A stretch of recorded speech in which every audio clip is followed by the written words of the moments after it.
Estamos entrevistando al magistrado presidente del Supremo Tribunal de Justicia del Consejo del Poder Judicial del Estado. Esta entrevista podrá ser consultada por ustedes con posterioridad en YouTube y en Facebook para que puedan estar recordando y poder estar también al pendiente de toda la información que aquí de manera tan clara y comprensible nos está compartiendo. Muchísimas gracias, magistrado presidente.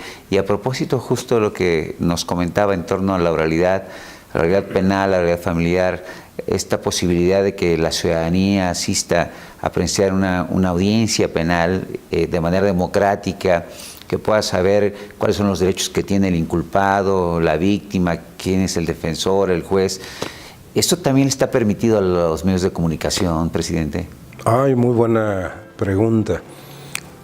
Ha habido mucho interés de parte de los compañeros de los medios, compañeras, en determinar precisamente cuál puede ser su participación, cuáles pueden ser sus restricciones, y por eso déjeme informarle que ya vamos en el tercer curso que la Escuela del Poder Judicial, la Escuela de Estudios e Investigación Judicial, ha organizado precisamente para periodistas. Esta última edición, que está en curso, la estamos impartiendo en la ciudad de San Miguel de Allende para compañeros de los medios, que pueden ser medios escritos, medios electrónicos, pueden ser de locución, cualquiera de ellos pudo inscribirse. Tenemos una buena afluencia, la tuvimos antes aquí mismo en Guanajuato, la tuvimos en León, y hay algo muy interesante, muy peculiar en estos cursos, que culminan con una simulación de audiencia, en cuya simulación son los propios compañeros periodistas, los propios compañeros de la prensa, los que asumen los roles que en la realidad tienen los protagonistas.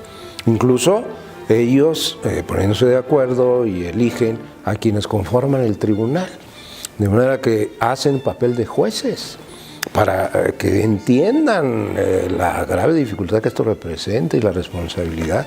Otros de ellos actúan como defensores, como fiscales, y hay quien toma el papel de testigo, el papel de víctima, etcétera, etcétera. Nos han dado muy buen resultado, tan es así que nos piden nuevas ediciones, nos piden que repitamos. Seguramente estaremos organizando otros más. Esto como información.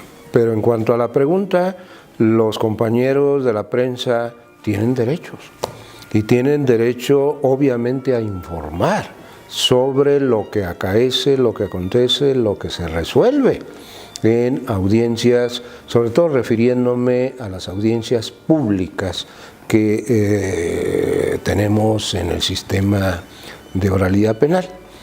Hay algo muy obvio que se entiende como tal por los compañeros una vez que se les explica, y sobre todo cuando intervienen por primera vez, que es lo relativo al derecho que tiene la víctima, empezando por ella, por la víctima, porque no la podemos revictimizar.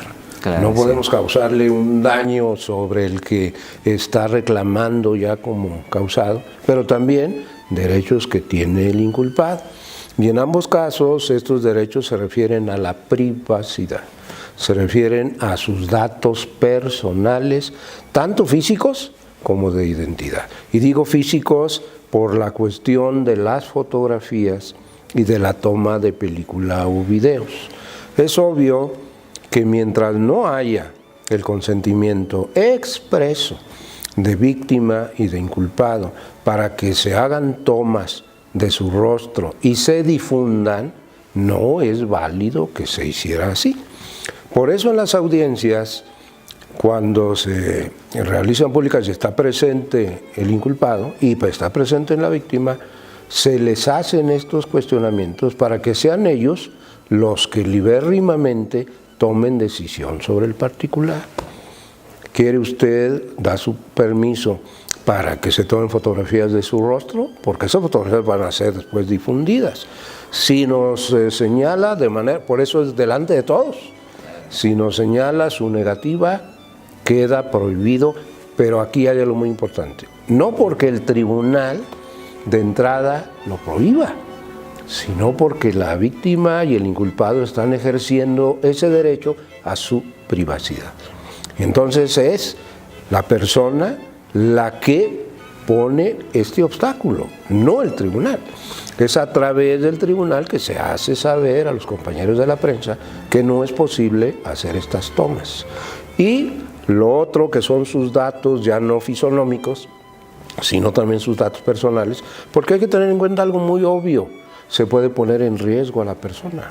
Claro. Difundiendo su domicilio, difundiendo su nombre, su lugar de trabajo, y entonces por eso mismo también el cuestionamiento, y si es negativo, el posicionamiento de las personas en cuanto a que no quiero que se difundan mis datos personales. Los compañeros de la prensa, y cada vez lo van entendiendo más, están en la prohibición de hacer esta difusión. Ahora, dos cosas derivadas muy sencillas. En caso de que la persona dé su anuencia, sí, no tengo ningún inconveniente en que me tomen fotografías. Habrá quien lo permita. Y de mis datos personales, bueno, pues también. Esto no significa que de inmediato los compañeros de la prensa puedan venir hacia acá, a donde está el juez, y a empezar a tomar placas, fotografías. No, porque es más que natural que se tenga que llevar una disciplina, un orden en la audiencia.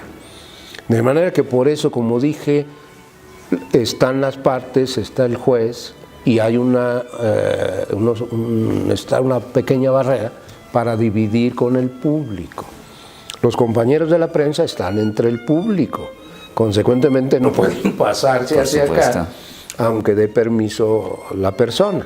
Tendrían que esperarse a que concluya la audiencia y que la persona vaya abandonando la sala para entonces tomarle todas las placas que quiera. Eso no puede ser más obvio. Por lo tanto, tampoco es una postura rígida del juzgador, sino que es simplemente conservar el elemental orden. Ya dio permiso, pero por favor tomen la fotografía una vez, que pues da lo mismo, son lo que va a durar la audiencia, y una vez concluyendo tomen la fotografía. Y otra cosa muy trascendente: tómense o no los datos personales, tómense o no fotografías, todos, incluyendo los compañeros de la prensa, deben preservar, conservar, respetar el principio de presunción de inocencia. Eso es algo que la Constitución le da como un derecho elemental al inculpado. Por lo tanto, no pueden en sus publicaciones darle un tratamiento como delincuente ya de manera definitiva, como una persona que ha cometido un crimen, que ya fue, hasta que no haya un pronunciamiento definitivo, inatacable sobre el particular. Y esto, ¿cómo lo saben? Eso lo va a decir el tribunal, esto lo va a decir el juzgador, a la hora que ya se tenga una sentencia firme, una sentencia que sea la verdad legal. Entonces estarán ellos en condiciones de hablar de una persona responsable. Mientras tanto, igual que el tribunal, por eso no nos podemos dirigir al inculpado con una frase peyorativa, con una expresión que la incrimine, porque debemos respetar, lo mismo que todos los compañeros, este principio de inocencia. Magistrado presidente, con relación a las decisiones de los jueces, ¿en qué consiste la independencia judicial? La independencia judicial es uno de los pilares fundamentales del ejercicio jurisdiccional. La propia concepción, estoy seguro, que todos desde niños tenemos, desde los años escolares, a eso me refiero, cuando en las clases de civismo nos empiezan a hablar de los poderes del Estado, nos empiezan a hablar del Poder Judicial, nos empiezan a hablar del juez. Yo creo que concebimos, y aquí qué bueno, que se identifique una cosa con la otra. Identificamos al juez con la justicia, pero también con la imparcialidad. Es decir, concebimos nosotros la figura del juez como alguien que de manera rectilínea, de manera vertical, con solo y nada más que la valoración de las pruebas que tiene delante suyo y el derecho que tiene que aplicar, dicta sus resoluciones. Es decir, sin que en su ánimo influya absolutamente nada más, ni la forma en que se desarrolló el caso, ni la impresión que le cause la persona del inculpado, ni siquiera el disgusto que le pudiera haber propiciado un rato de discusión con el defensor. El juez tiene como característica la serenidad, el tener la presencia de ánimo, el tener por eso la ecuanimidad necesaria e indispensable para no sufrir alteraciones y consecuentemente conservar su verticalidad, que eso es la independencia. ¿Y qué decir, si estamos hablando de los involucrados, de una intervención extraña? Eso ya ni siquiera es concebible. ¿Por qué? Porque ya no hablaríamos de un pilar, hablaríamos de algo flexible que obedece a cuestiones ajenas a lo que está juzgando y que pueden ser, desde luego, no solo indebidas, sino reprobables, totalmente fuera no solo de la ética, sino de lo que en la ley debemos los jueces observar. Por eso el juez no puede jamás abandonar esa rectitud de juicio que le proporciona su propia convicción de que no hay nada que altere su propia objetividad para juzgar. Cuando él mismo, con honestidad, por la razón que fuere, percibe una alteración en ese ánimo, él está en condiciones de solicitar, de plantear, separarse del conocimiento del asunto. Por eso las leyes, todas las leyes de las materias diferentes, establecen lo que se llama impedimentos. Yo no puedo ser imparcial en este asunto, estoy por eso impedido para conocer de él. Y la ley, de manera clarísima, nos dice: sepárate. Deja ese asunto porque no estás en condiciones, incluso personales. Claro. Tu ánimo está conturbado, está perturbado, no vas a ser imparcial. Sepárate. Y hay todo un camino muy sencillo para los efectos de plantear mi impedimento y que quien deba calificarlo, si es el caso, lo atienda, y entonces eso produce lo que por ello mismo se llama una excusa. El juez está obligado a excusarse en cuanto sienta que está ni siquiera perdiendo, en riesgo de perder su imparcialidad. Magistrado presidente, muy interesante, muy aleccionadora toda esta serie de información que brinda al teleauditorio. Le apreciamos mucho que nos haya recibido en su oficina de trabajo, porque esto es parte de la cercanía que se da entre los titulares de los poderes públicos con las personas que desean escuchar de viva voz, que desean estar enterados de todo lo que ocurre. Y solamente quisiera pedirle si tienen un comentario, un mensaje para el teleauditorio de este canal, maestro, señor magistrado. En principio, agradecer muchísimo al programa la oportunidad de poder expresarnos, desde luego a nombre del Poder Judicial, y dar estas que espero hayan sido elementales, pero comprensibles explicaciones de nuestra tarea y de la manera en que la llevamos a cabo.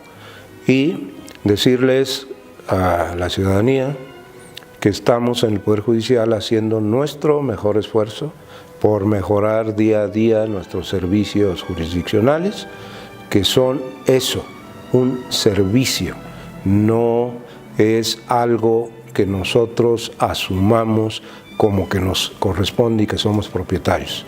Es la obligación de servirlos en el ámbito jurisdiccional. Y Por ello mismo, solicitarles que si en algún negocio, en algún asunto en el que estén involucrados, en el que participen, que no sean atendidos atingentemente, para ello estamos los órganos, que ya se mencionaron, encargados de atender sus quejas, sus denuncias. No duden en formularlas porque estamos en la misma intención, mejorar los servicios del Poder Judicial. Este es el espacio de tus derechos. Hemos estado con el magistrado Miguel Valadez Reyes, presidente del Supremo Tribunal de Justicia y del Consejo del Poder Judicial del Estado de Guanajuato. Buenas noches, yo soy Tobías García Tobar. Hasta pronto. Muchas gracias, presidente. Al contrario, muchas gracias.